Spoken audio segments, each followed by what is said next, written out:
La lumière dans ton rire. Le voyage d'un père vers le cœur de Dieu.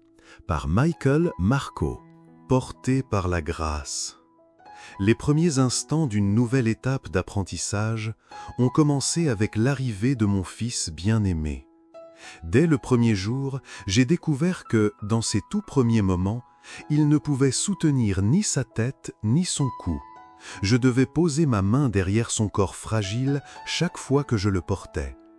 J'ai appris que son petit estomac ne pouvait contenir que de modestes quantités de lait, nécessitant des tétées fréquentes jusqu'à ce que, peu à peu, son corps se fortifie et devienne capable de recevoir davantage.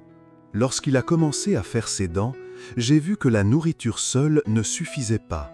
Il avait besoin de réconfort, de quelqu'un qui comprenne et apaise sa douleur. À travers tout cela, j'ai pris conscience des mains silencieuses et patientes qui guident chaque enfant dans sa découverte du monde. Un enfant ne grandit pas isolé.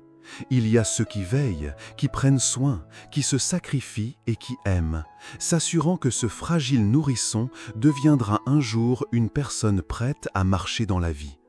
Cette prise de conscience a transformé mon regard sur les autres. Peu importe la force qu'une personne semble posséder, il fut un temps où elle aussi était faible, incapable même de soulever sa tête. Aucun de nous ne vient au monde indépendant. Aucun de nous ne s'élève seul. Et, peu importe à quel point nous grandissons, la vie nous ramène toujours à la dépendance, que ce soit par les épreuves, la maladie ou la vieillesse.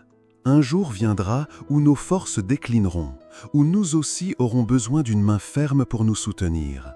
Et si cela est vrai dans le monde physique, combien plus l'est-ce dans le monde spirituel ?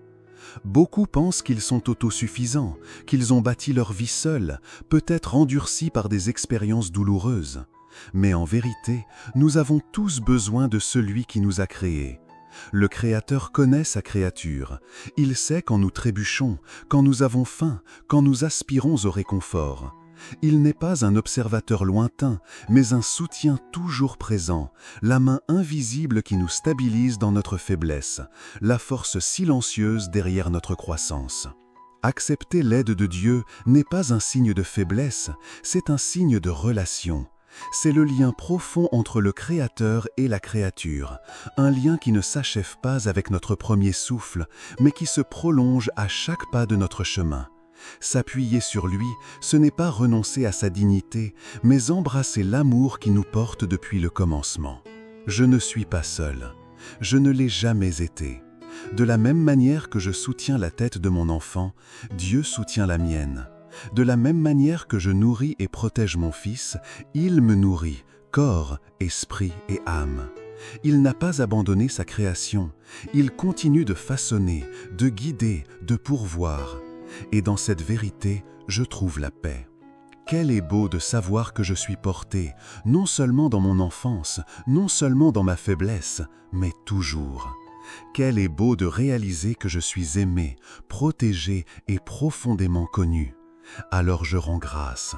Seigneur, sans ton aide, je chancellerais. Sans ton amour, je ne tiendrais pas debout. Mais avec toi, je grandis. Avec toi, j'avance. Avec toi, je ne suis jamais seul.